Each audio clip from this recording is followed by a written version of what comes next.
ஆச்சி மசாலா. எந்த சமையலும் ருசி தேடும் ரகசியம் 20 ரூபாய். ஹாலிடேஸ்னாலே அது நம்ம GT Holidays தான். GT Holidays, South India's #1 travel brand. You know you are special when you're with GT Holidays. The opposition of the house, ஒரு சார் சொன்ன மாதிரி சப்ளிமெண்ட்ரி அக்கௌண்ட் எடுத்து பாருங்கள். 2025-26 ஆக்சுவல்ஸில் SOTR மட்டும் நான் சொல்கிறேன். 1,92,493. ஆனால் அவங்க இன்ட்ரீம் பட்ஜெட்டில் 2026-27 டிஎம்கே கவர்மெண்ட் தாக்கல் பண்ணிட்டு போனது 2,29,579. நார்மலாக 8% 7% இருந்த வளர்ச்சி லாஸ்ட் 2 years இவங்க ஒரே ஹைக்காப் 19% போட்டு போயிருந்தாங்க. 19% அது ஹைலி நாட் பாசிபிள், அப்படி வர வாய்ப்பே இல்லை. ஆனால் நாங்கள் என்ன பண்ணியிருக்கிறோம், எங்களோட ப்ரொஜெக்டட் ரெவென்யூவில் இப்போ தாக்கல் பண்ண இன்ட்ரீம் ரிவைஸ் பட்ஜெட்டில் 11% ஆவரேஜாக பிஸ்னஸ் ஆஸ் யூஷுவல்னு சொல்லிட்டு நாங்கள் போட்டிருக்கோம். 11.7. அந்த அடிப்படையில் 2,14,990 கோடி அந்த அளவில் நாங்கள் போட்டிருக்கோம். இதில் நாங்கள் அடிஷ்னல் ரிசோர்ஸஸ்க்கு நாங்கள் என்ன பண்ணியிருக்கிறோம், ஒரு 5,000 கோடி ஜிஎஸ்டிலையும், இந்த 5,000 கோடி ஸ்டாம்ப்ஸ் அண்ட் ரெஜிஸ்ட்ரேஷன்லேயும், மற்றும் 1,500 கோடி எக்ஸைஸ் டியூட்டிலையும், ப்ளஸ் மோட்டர் வெஹிக்கிள் டேக்ஸில் ஒரு 750 கோடியும் நாங்கள் அடிஷன் பண்ணியிருக்கிறோம். அப்போது 11,750 crore அடிஷனல் நாங்கள் கெயின் பண்ணியிருக்கோம் இந்த last 60 days. Thanks to the honourable chief minister இந்த முயற்சிகள் எடுத்ததுக்கு.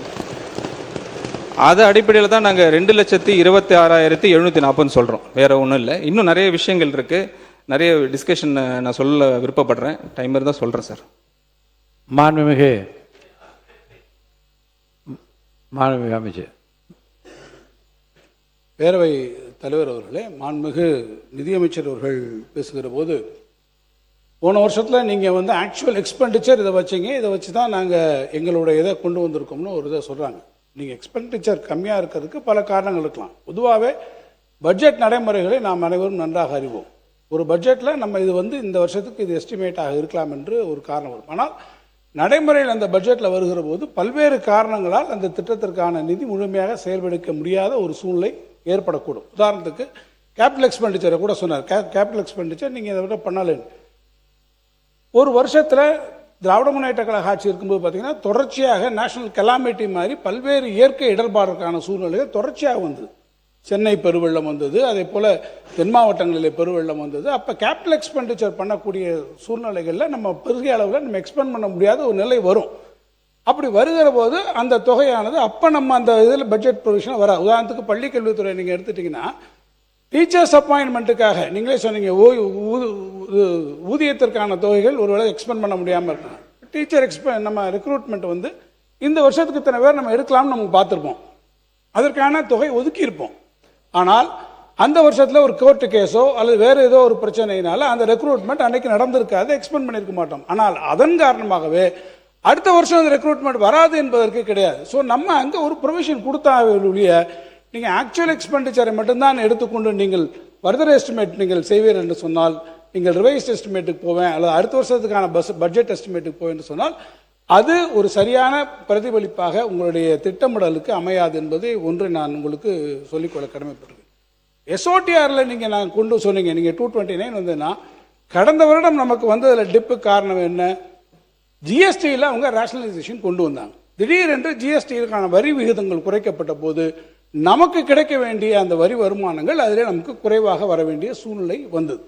ஆனால் அந்த பாயின்ஸ் இந்த வருஷத்துக்கு மேலே நமக்கு வரும் என்று நாம் எதிர்பார்க்கிறோம்.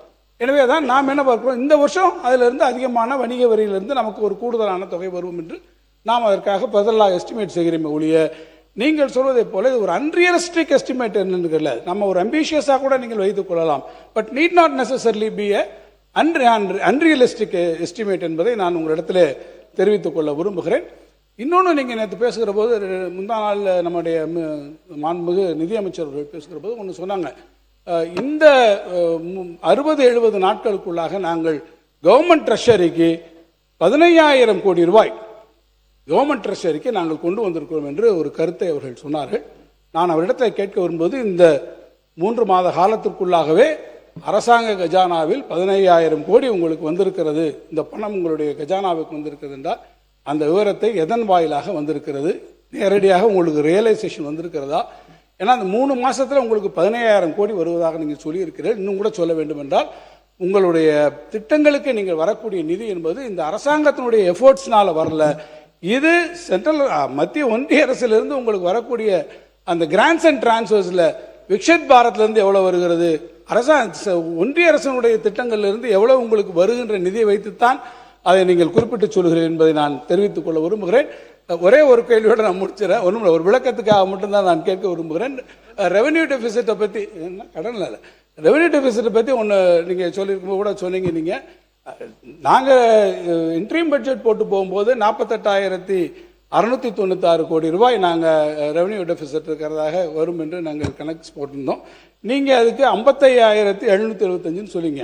நாங்கள் 48,696 கோடி என்று நாங்கள் அந்த ரெவென்யூ டெபிசிட் வருகிற போது இந்த ஓய்வூதிய திட்டம் டாப்ஸுக்காக இருக்கக்கூடிய அந்த 11,000 கோடியை நாங்கள் கணக்கில் எடுத்துக்கொண்ட பிறகு அதற்கு 48,696 நீங்கள் அந்த 11,000 கோடியும் இன்றைக்கு கன்வீனியன்ட்டாக அதிலிருந்து எடுத்திருக்கிறீர்கள். அதை எடுத்ததுக்கு பிறகும் கூட உங்களுடைய ரெவென்யூ டெபிசிட் 55,000 கோடி, ஏறத்தாழ 7,000 கோடி ரூபாய்க்கு மேலே அது வந்திருக்கிறது என்பதையும் நான் இந்த அவைக்கு சுட்டிக்காட்ட விரும்புகிறேன். நக்கீரன் டிவிக்கு சப்ஸ்கிரைப் செய்யுங்கள். உங்கள் ஆதரவே எங்கள் பலம்.